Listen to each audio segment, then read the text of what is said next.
Silmar César Miller, bom dia, boa semana que está só começando, Silmar. Muito bom dia, meu caro Otávio. Bom dia aos nossos amigos do Terra Viva. Semana começando, um pouquinho de frio aqui no sul. Aqui não, aqui está gostoso. Esfria à noite, mas de dia está uma temperatura boa. Parece que continua assim até quarta-feira. Daqui a pouquinho a gente vai saber da previsão do tempo, da Climatempo com a Luísa Cardoso. Vamos lá, Silmar, o que temos para essa segunda-feira? Mercado de commodities, mercado financeiro, moedas, o que temos? Bolsas. Mercado financeiro com o dólar voltando a subir nessa segunda-feira. Estava em alta de 0,2%, R$ 5,21 é a cotação da moeda americana. Mercado de ações em queda, 0,3% o índice Bovespa na B3 em São Paulo. Petróleo recuando nesta segunda-feira, alta queda de 0,9%, US$ 86,40 o barril, refletindo o não avanço de novas hostilidades lá no Oriente Médio. O Irã parece que não vai voltar a atacar Israel, apesar daquela reação de Israel bombardeando uma cidade iraniana. Parece que não vai ter, como não teve vítimas, não teve grandes consequências. Aparentemente, cada lado mostrando algum tipo de fantasia, fazendo de conta que está guerreando, mas na verdade é basicamente para inglês ver. Então, tudo parado lá e o petróleo cai por conta disso, ou seja, com alívio no mercado do combustível. Mercado de commodities agrícolas, Bolsa de Chicago com soja caindo um pouquinho, tinha subido na sexta-feira, uma pequena alta, primeira queda, perdão, de 0,1% nesse momento. Milho sobe 0,8% e o trigo também. Trigo subindo bastante, 2,8%, basicamente refletindo preocupações com o clima em algumas regiões importantes. Falta de chuvas na Rússia, por exemplo, preocupações também com a safra americana. Então, fatores climáticos, principalmente, afetando o mercado de trigo na manhã desta segunda-feira. Por isso, essa alta bastante expressiva de 2,8%. Na Bolsa de Nova York, destaque para o café, destaque de queda. Café que subiu bastante nos últimos dias, agora caindo um pouquinho, em torno de 3% na Bolsa de Nova York. Algodão sobe 0,8%, açúcar também, açúcar bruto subindo 1,1%, suco de laranja volta a subir também 0,9%, o cacau que subiu muito, bateu novos recordes na semana passada, também tem o seu dia de descanso hoje, pequena queda de 0,3% na Bolsa nova-iorquina. Boi gordo no mercado futuro na B3, agora há pouco operando com estabilidade, tá vendo? Então esse é o retrato do mercado neste momento, início de semana. Eu gostei do seu comentário lá sobre o não novos ataques de Israel ao Irã. É para inglês ver, guerra de mentirinha. Você sabe que eu tenho um filho que é profissional, narrador e comentarista desses games online, por internet, né? E isso é um grande mercado, é um novo mercado hoje e movimenta aí milhões na economia mundial.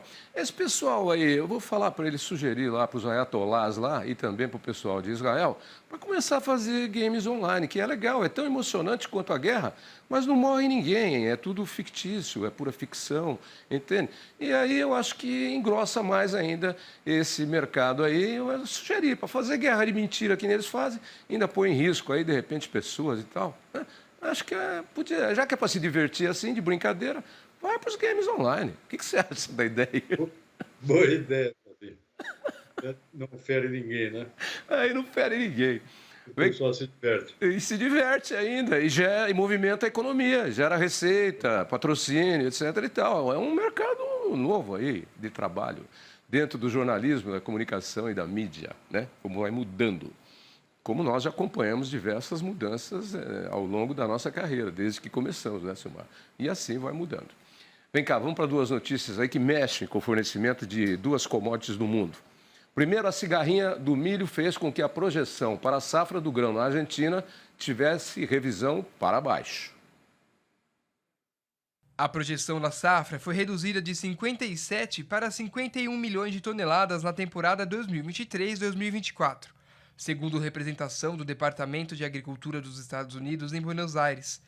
A produção de trigo na Argentina deve somar 15,7 milhões de toneladas na temporada atual. Bom, Silmar, menos milho aí da Argentina é uma commodity que movimenta o mundo. A Argentina não está com muita sorte nessa fase final, vinha bem até agora em termos climáticos, recuperando amplamente da quebra da safra do ano passado. Ano passado não ocorreu quase nada, só menos da metade da produção de soja e milho que vinha sendo esperada foi derrubada por uma seca, uma das piores secas da história da agricultura argentina. Esse ano vinha a produção se recuperando bem, agora nessa fase final, problemas novos, alguns problemas climáticos e outro a questão da cigarrinha, que é uma praga nova, nova em termos, né? Mas na verdade de difícil controle, vem afetando bastante também aqui no Brasil. A safra de milho aqui no Brasil também bastante afetada pela praga da cigarrinha. Não tem ainda um controle sistemático específico para essa doença, para esse ataque de praga.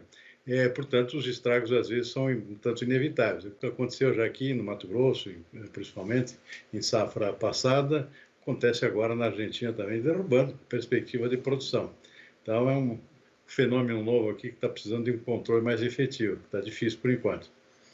Eu E o vou até, resultado, eu vou produção, até né? sugerir aqui para o João e para a nossa pauta, João, cigarrinha do milho. O Silmar já adiantou que é uma praga nova que, por enquanto, não tem controle, mas deve ter algum tipo de medida preventiva ou paliativa, né? Então, acho que é um bom tema, viu, João? Vamos pegar um pesquisador aí. O milho é uma das mais importantes commodities mundiais. E outra commodity mundial importante, que nós sempre estamos comentando aqui, é a produção de açúcar no mundo, que deve crescer e chegar a 34 milhões e meio de toneladas na Índia, na safra 24-25. Na safra atual, a Índia deve produzir 34 milhões de toneladas de açúcar, meio milhão a menos do que o previsto para a temporada 24-25. O Departamento de Agricultura dos Estados Unidos prevê ainda redução nas exportações do açúcar por parte do país asiático. Isso como reflexo da medida do governo indiano para priorizar o mercado interno. Bem, Silmar, nós sempre temos comentado aqui sobre o açúcar bastante, porque o Brasil tem uma boa produção aí, está tendo uma boa safra e a promessa de uma ainda melhor. E o Brasil nadando de braçada aí, aproveitando esse mercado mundial, onde a Índia é um dos grandes fornecedores de açúcar, teve lá seus problemas climáticos, adversidades, e perdeu boa parte da produção. E agora está oficializando que sua produção vai aumentar. O mercado de açúcar teve um ano espetacular ano passado, beneficiou bastante o Brasil, nós tivemos uma grande safra e preço muito bom no mercado internacional, por menor concorrência, exatamente da Índia e outro país importante também, como exportador, que é a Tailândia, né? Então a concorrência diminuiu, o Brasil se beneficiou bastante. Agora nós estamos começando uma safra nova, a safra atual agora é menor, tá vendo? Menor do que a anterior. Tivemos aí problemas climáticos afetando os canaviais aqui na região sudeste, principalmente, faltou chuva em momentos críticos aqui do desenvolvimento da safra nova. Então, a tendência é de uma produção menor de cana e também de açúcar aqui na região centro-sul nessa nova temporada que está recém começando. Mês de abril é o primeiro mês do novo ano comercial e agrícola da cana-de-açúcar. E a Índia, nosso principal concorrente, vai ter uma safra praticamente igual, pouca coisa diferente da safra anterior, não é uma grande safra, e além disso, com a tendência de reter uma maior produção no mercado interno. Então, a exportação não vai aumentar, pelo contrário, tem uma tendência até diminuir, segundo essas projeções aí do USDA, que é o pessoal do Departamento de Agricultura dos Estados Unidos, projetando, portanto, para a nova temporada uma continuidade de pouca concorrência por parte da Índia. Isso beneficia o Brasil, sem dúvida. Os preços têm caído ultimamente, ou seja, não vai se repetir o mesmo preço médio que nós tivemos na última temporada, que foi ótimo, e a tendência agora de um preço menor, mas ainda bastante remunerador. Então, o Brasil, com a produção menor, tende a ter preços um pouco menores, mas ainda bastante atrativos. Significa que, pelo menos nesse primeiro semestre, a continuidade de boa receita das exportações brasileiras de açúcar, que bateram um recorde no ano passado, e deve continuar num bom patamar até pelo menos a metade do ano. Aí sim, começa a safra nova em outros países e a situação pode eventualmente mudar. Por enquanto, o cenário ainda é positivo. Ô, Silmar, aproveitando aí, antes de entrar num outro tema, eu estava lendo nesse fim de semana, abastecer com etanol só compensa em 8 estados e no Distrito Federal. Ou seja, o etanol anda caro por aí nas bombas para o consumidor. É verdade, mas varia muito, Davi, varia muito de semana para semana, depende do próprio comportamento dos preços do petróleo, consequentemente, os preços dos combustíveis em geral. Então, às vezes, o etanol fica menos competitivo em relação à gasolina, mas é uma balança bastante volátil, né? Se move bastante esse tipo de comparação e varia principalmente de estado para estado. Os estados têm alguma questão tributária que influi mais ou menos na composição do preço do etanol, sem contar a questão de frete, né? Você tem uma produção maior de etanol em alguns estados e menor em outros. Então, significa que alguns estados que produzem menos depende muito mais da cotação do frete na influência do preço do etanol. Então, isso que explica em boa parte essas variações regionais também. Nesse assunto, o etanol, eu não soube de nada oficialmente, mas um amigo que é uma boa fonte de informações aí, me disse que o governo Lula estaria planejando um programa junto com as empresas automobilísticas de produção de carros 100% etanol, apenas etanol, como uma forma de incentivar esse mercado. Lembrando que antigamente nós tínhamos os carros a gasolina, depois passamos a ter motores a gasolina e a etanol separados. Aí agora, hoje, nós temos o híbrido, né? Não, o híbrido usa o motor elétrico também, mas nós temos o flex, que utiliza tanto a gasolina quanto o etanol. E aí, essa ideia do governo para incentivar e criar carros mais baratos, mas para abastecer 100% o etanol. Não seria uma ideia muito ruim, né? Mas não estou acompanhando isso que está vindo, então não saberia opinar. Realmente não tenho notícias sobre essa possibilidade. Mas é uma ideia, uma ideia interessante para abrir um tipo de mercado aí, né? E vamos aí para um outro problema, que é o problema do leite. Lá não, aí no seu Rio Grande do Sul, o governo alterou as regras para benefício fiscal às empresas do setor leiteiro. A medida tributária deve proteger os produtores locais e será válida a partir do ano que vem. Um decreto publicado no Diário Oficial do Rio Grande do Sul proíbe, a partir de 2025, a concessão tributária a empresas que utilizam leite em pó ou queijo importados em seu processo industrial. A medida segue exemplos já adotados em outros estados, como Minas Gerais, Goiás e Paraná, com o objetivo de reforçar a proteção aos produtores de leite locais que estão enfrentando a concorrência de produtos lácteos importados de países do Mercosul. O Rio Grande do Sul já praticava a alíquota de ICMS de 12% para o leite em pó importado e de 17% para a mussarela importada, como uma política protetiva do ponto de vista tributário ao produtor rural.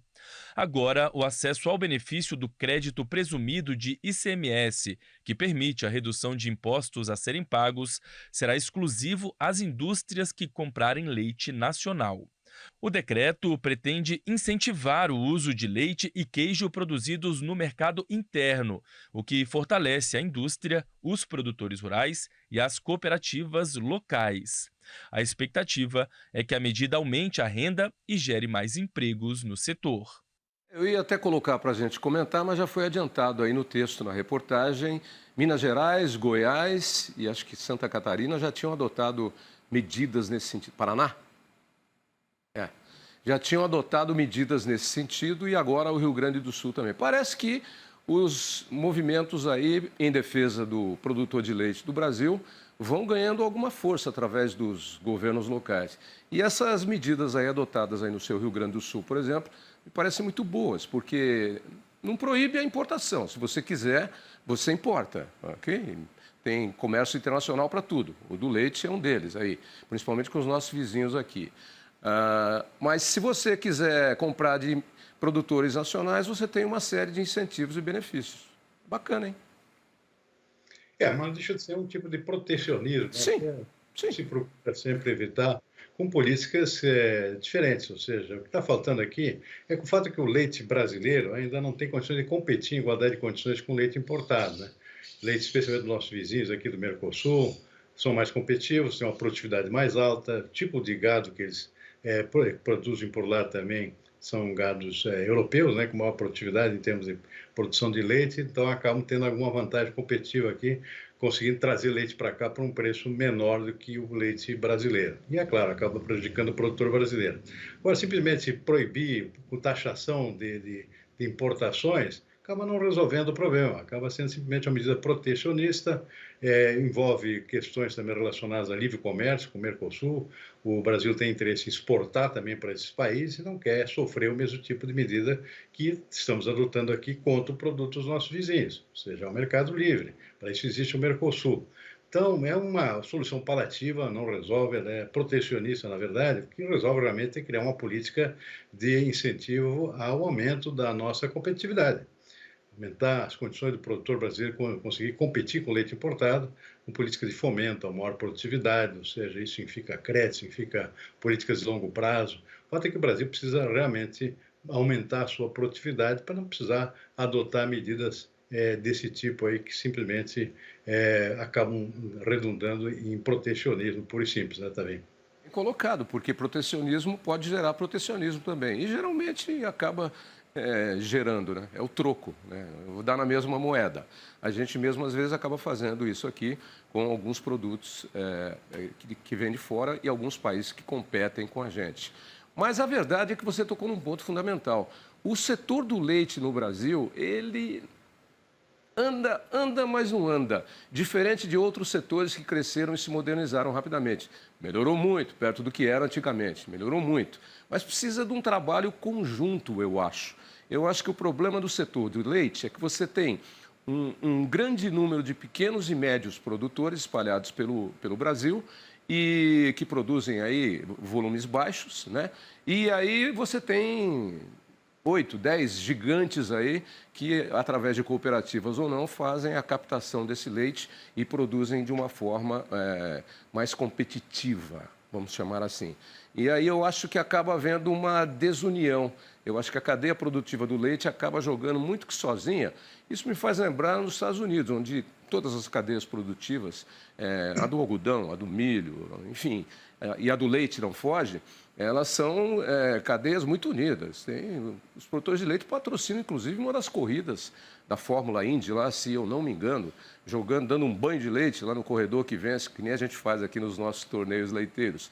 Mas isso mostra uma coalizão. E, inclusive, pelo que eu sei, nos Estados Unidos, eles têm um fundo para cada litro de leite, uma porcentagem lá de centavos, é um fundo que vai e fica ali destinado a resolver problemas de crise. Se você tiver problemas de crise, precisar de uma campanha publicitária para incentivar, esclarecer ou para injetar dinheiro no setor, esse fundo está lá, é preservado, coisa que não temos no Brasil. Agora, hoje melhorou bastante, conforme você bem pontuou, né? A produtividade do leite brasileiro tem melhorado bastante, mas se você fizer um comparativo com outros países, eu tenho comparativos recentes aqui, o Brasil só ganha da Índia em termos de produtividade do leite, né? Perde para todos os demais países, tanto os nossos vizinhos, Argentina, Uruguai, Estados Unidos, União Europeia, nem se fala. Perde para a China também, em termos de produtividade, por vaca, né? Por vaca, leite ano. Então é muito baixa ainda. Então isso é que precisa dar uma mexida aqui, incentivando, especialmente o pequeno produtor aqui, a adotar as políticas de melhora da sua produtividade, talvez uma melhora da tecnologia. Tudo isso significa também assistência técnica, dinheiro, em suma, um plano aqui realmente para aumentar a competitividade do leite brasileiro, inclusive para tornar o Brasil um exportador de leite, assim como o Brasil é também em outros produtos, né? Hoje nós somos importadores líquidos de leite, assim como somos de trigo. São os dois únicos setores com espécie de calcanhar de Aquiles do agro brasileiro ainda, né? Ou seja, enquanto outros setores se tornaram os mais competitivos do mundo, né? Soja, milho, etc. Esses são dois setores que ainda estão andando devagar.